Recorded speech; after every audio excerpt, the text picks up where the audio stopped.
ശരി. നമ്മൾ സംസാരിച്ചു കൊണ്ടിരിക്കുന്ന ഒരു മുഖ്യമന്ത്രിയുടെ സാഹചര്യത്തെക്കുറിച്ചാണ്. മുഖ്യമന്ത്രിക്ക് ജീവൻ ഭയം ജയിലിൽ കഴിയുമ്പോൾ ഉണ്ടാക്കുന്നു എന്നുള്ള സാഹചര്യം എന്നുള്ളത് ഇതിനു മുമ്പ് കണ്ടിട്ടില്ലാത്തൊരു സാഹചര്യമാണ്. ഒരു ഭയക്കേണ്ട സാഹചര്യം നമ്മളെ സംബന്ധിച്ചുണ്ട്. പല രൂപത്തിൽ കാര്യങ്ങൾ മാറിക്കൊണ്ടിരിക്കുന്നു.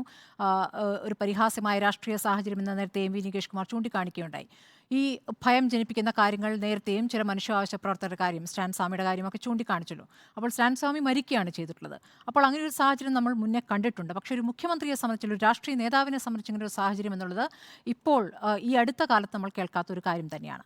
ഇനി ഇന്നിപ്പോൾ ഏപ്രിൽ 21 കൃത്യം ഒരു മാസമായിരിക്കുന്നു കേജ്രിവാൾ ജയിലിലായിട്ട്. മാർച്ച് 21 അദ്ദേഹം ജയിലിലേക്ക് പോയത്. ജുഡീഷ്യൽ കസ്റ്റഡിയിലേക്ക് കേജ്രിവാളിനെ വിടുന്ന ഘട്ടത്തിൽ അദ്ദേഹത്തിൻ്റെ ആരോഗ്യ സ്ഥിതിയെക്കുറിച്ച് കൃത്യമായി അദ്ദേഹത്തിൻ്റെ അഭിഭാഷകൻ കോടതിയെ ബോധ്യപ്പെടുത്തുകയാണ്. അന്ന് ജയിൽ അധികൃതരും വ്യക്തമാക്കുന്നു, എല്ലാ സംവിധാനങ്ങളുമുണ്ട്, ജയിലിൽ എല്ലാ സംവിധാനങ്ങളുമുണ്ട് അദ്ദേഹത്തിന് ചികിത്സ നൽകാൻ എന്നാണ് പറഞ്ഞിരുന്നത്. പക്ഷേ ജയിലിൽ സംവിധാനമില്ല എന്നുള്ളതിൻ്റെ തെളിവുകളാണ് ഇപ്പോൾ ലഭിച്ചുകൊണ്ടിരിക്കുന്നത്. 20 ദിവസത്തിന് ശേഷമാണ് എയിംസിലെ വിദഗ്ധ ഡോക്ടർമാരുമായി ജയിൽ അധികൃതർ ബന്ധപ്പെടുന്നത്. അദ്ദേഹത്തിന് വിദഗ്ധ ചികിത്സ നടത്താൻ വേണ്ടി ഒരു 40 മിനിറ്റ് ഒരു കൺസൾട്ടേഷൻ നടത്തുകയും വീഡിയോ കോൺഫറൻസിംഗ് നടത്തുകയുണ്ടായി. അങ്ങനെയാണ് അദ്ദേഹത്തിന് ചികിത്സയുമായി ബന്ധപ്പെട്ട കാര്യങ്ങൾ പറഞ്ഞിരിക്കുന്നത്.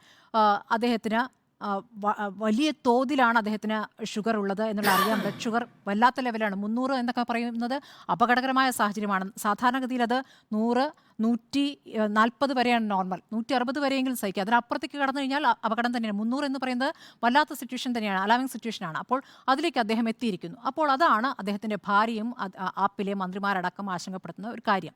ഇന്നിപ്പോൾ റാഞ്ചിയിൽ പ്രസംഗിക്കുമ്പോൾ ഈ കാര്യമാണ് സുനിത കേജ്രിവാൾ ആദ്യമായി ഉന്നയിക്കുന്നത്. എൻ്റെ ഭർത്താവിൻ്റെ ജീവൻ അപകടത്തിലാണ് എന്ന് പറഞ്ഞുകൊണ്ട് അവർ ഓരോ കാര്യങ്ങളായി പറയുകയാണ്. അദ്ദേഹം നേരത്തെ പറഞ്ഞപ്പോൾ അദ്ദേഹത്തിൻ്റെ ഒരു ഉരുള ഭക്ഷണം കഴിക്കുമ്പോൾ പോലും ക്യാമറ ഇങ്ങനെ നോക്കുകയാണ്, അദ്ദേഹം എന്താണ് കഴിക്കുന്നത്. എന്തൊരു അപമാനമാണെന്നാണ് അവർ പറയുന്നത്. ശരിയാണല്ലോ, അതൊരു അപമാനം തന്നെ. ഒരു ഡൽഹി മുഖ്യമന്ത്രിയുടെ സാഹചര്യമാണ്. അദ്ദേഹം കഴിക്കുന്ന ഓരോ ഉരുളയും അവിടെ പരിശോധിക്കപ്പെടുകയാണ്, എന്താണ് കഴിക്കുന്നതെന്ന്. അദ്ദേഹം ഈ ഒരു മാസത്തിനിടയ്ക്ക് 3 മാങ്ങയാണ് കഴിച്ചതെന്ന് പറയും. ഈ കണക്കൊക്കെ പറയേണ്ടി വരുന്ന എന്തൊരു ഗതികെട്ട സാഹചര്യമാണ്. അപ്പോൾ മാങ്ങ കഴിച്ച് അദ്ദേഹം ഷുഗർ ലെവൽ കൂട്ടിക്കൊണ്ട് അദ്ദേഹത്തിന് ജാമ്യം കിട്ടണം. അങ്ങനെ ജാമ്യം കിട്ടണമെങ്കിൽ ഒരു വ്യവസ്ഥ മാത്രമേ ഉള്ളൂ. ആരോഗ്യം സ്ഥിതി വളരെ മോശമാണെങ്കിൽ മാത്രമേ PMLA ആക്ട് പ്രകാരം പുറത്തേക്ക് ഇറങ്ങാൻ പറ്റൂ. അപ്പോൾ അങ്ങനെ ഒരു സാഹചര്യം ബോധപൂർവ്വം കേജ്രിവാൾ സൃഷ്ടിക്കുകയാണെന്ന ആരോപണമാണ് ഉന്നയിക്കുന്നത്. അപ്പോൾ അതിൻ്റെ ഒരു ആവശ്യമുണ്ടോ എന്നുള്ളൊരു ചോദ്യം അവിടെ നിൽക്കുന്നു. ഇനിയിപ്പോൾ ചികിത്സയുമായി ബന്ധപ്പെട്ട് ജയിൽ അധികൃതർ പറഞ്ഞ കാര്യങ്ങൾ കളവാണ് എന്ന് തെളിഞ്ഞു കഴിഞ്ഞിരിക്കുന്നു. അങ്ങനെ വിദഗ്ധർ ഉണ്ടായിരുന്നെങ്കിൽ ഈ അവസ്ഥയുണ്ടാകില്ലല്ലോ. ഇപ്പോൾ എയിംസിലെ ഡോക്ടർമാരുമായി ചർച്ച നടത്തുന്നു. അപ്പോഴും ഇൻസുലിൻ നൽകിയിട്ടില്ല. സാധാരണഗതിയിൽ ഇത്രയും ഷുഗർ ലെവൽ കൂടുന്ന ഒരാൾക്ക് ഇൻസുലിൻ നൽകാനാണ്. അദ്ദേഹം 12 വർഷമായി ഇൻസുലിൻ കുത്തിവെച്ചുകൊണ്ടിരുന്ന ഒരാൾക്ക് പെട്ടെന്ന് ഒരു ദിവസം അത് നിർത്തുകയാണ്. അതാണ് പറഞ്ഞത്, ടൈപ്പ് 2 ഡയബറ്റിക് പേഷ്യൻ്റാണ്. അങ്ങനെയുള്ളവർക്ക് എന്നും ഇൻസുലിൻ വേണം.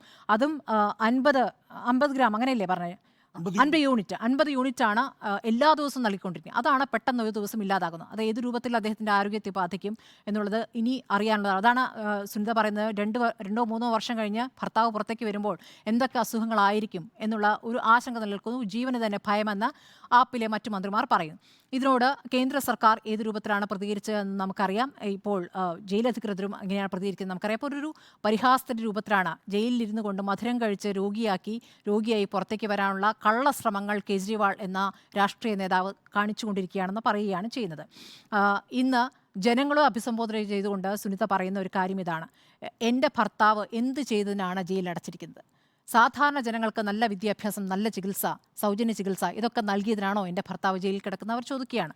മാത്രമല്ല, ഒരു IIT-കാരനാണ്, വിദേശത്ത് നല്ല ജോലി ലഭിക്കുമായിരുന്നു. അതൊക്കെ വേണ്ടെന്ന് ഉപേക്ഷിച്ചുകൊണ്ട് രാജ്യത്ത് തന്നെ തുടരാനും രാജ്യത്തെ ജനങ്ങളെ സേവിക്കാനും തീരുമാനിച്ചുകൊണ്ടിരിക്കുന്ന ഒരു നേതാവിനെയാണ് ജയിലിൽ അടച്ചിരിക്കുന്നത്. അപ്പോൾ നിങ്ങൾക്ക് വേണ്ടിയാണ് അദ്ദേഹം ജയിലിൽ പോയിരിക്കുന്നതെന്ന് ആവർത്തിച്ച് സുനിത പറയുകയാണ്. അപ്പോൾ അത് ഡൽഹി ജനങ്ങൾ കേൾക്കും എന്ന ആപ്പിനുറപ്പാണ്. അപ്പുറത്ത് ആ ആശങ്ക BJPക്കുമുണ്ട് എന്ന് കരുതണം. അപ്പോൾ അതിനുള്ള കാര്യങ്ങളാണ് ചെയ്തുകൊണ്ടിരിക്കുന്നത്. ഒന്നുകിൽ ഭയപ്പെടുത്തുന്നു, ഈ രൂപത്തിൽ കൊണ്ടുപോയിക്കൊണ്ട് അങ്ങേയറ്റം അപമാനകരമായ സാഹചര്യം അവിടെ നിലനിൽക്കുകയാണ്. ഇതിങ്ങനെ പറഞ്ഞു പോവുകയും ഈ തെരഞ്ഞെടുപ്പ് കാലത്ത് അത് വ്യക്തമായി പറഞ്ഞ് എന്തൊക്കെയാണ് കേജ്രിവാൾ അനുഭവിക്കുന്നത് എന്നുള്ള കാര്യം പറഞ്ഞ് ഈ തെരഞ്ഞെടുപ്പിൽ അത് പ്രതിഫലിപ്പിക്കാനുള്ള ശ്രമമാണ് ആപ്പ് നടത്തുന്നത്. അപ്പുറത്ത് മറിച്ചുള്ള നടപടികളും മുന്നോട്ട് പോയിക്കൊണ്ടിരിക്കുന്നു. അപ്പോൾ ആശങ്കപ്പെടേണ്ട കാര്യമുണ്ട്. നമുക്ക് മുൻപ് രാഷ്ട്രീയ നേതാവല്ല അല്ലാത്ത ആളുകൾക്ക്, മനുഷ്യാവകാശ പ്രവർത്തകർക്ക് സമാനമായ അനുഭവങ്ങൾ, വരവര റാവുവിനെ പോലുള്ള ആളുകൾക്കും ചികിത്സ നിഷേധിക്കപ്പെട്ട സാഹചര്യമൊക്കെ ഉണ്ടായിട്ടുണ്ട്. അദ്ദേഹം ഇപ്പോൾ പുറത്തിറങ്ങിയെങ്കിലും അങ്ങനെ പല തവണയായി പല ആളുകൾക്കായി ഇത്തരം അനുഭവങ്ങളുള്ള ഒരു സാഹചര്യം ഈ BJP ഭരണത്തിൽ ഉണ്ട്. അപ്പോൾ എന്തും സംഭവിക്കാം എന്നുള്ള ഭയമുണ്ട്. അപ്പോൾ കേജ്രിവാൾ ഭയക്കണോ എന്ന ചോദ്യത്തിന് ഭയക്കേണ്ടതുണ്ട് എന്നുള്ളതാണ് എനിക്കുള്ള അഭിപ്രായം. സുജയ.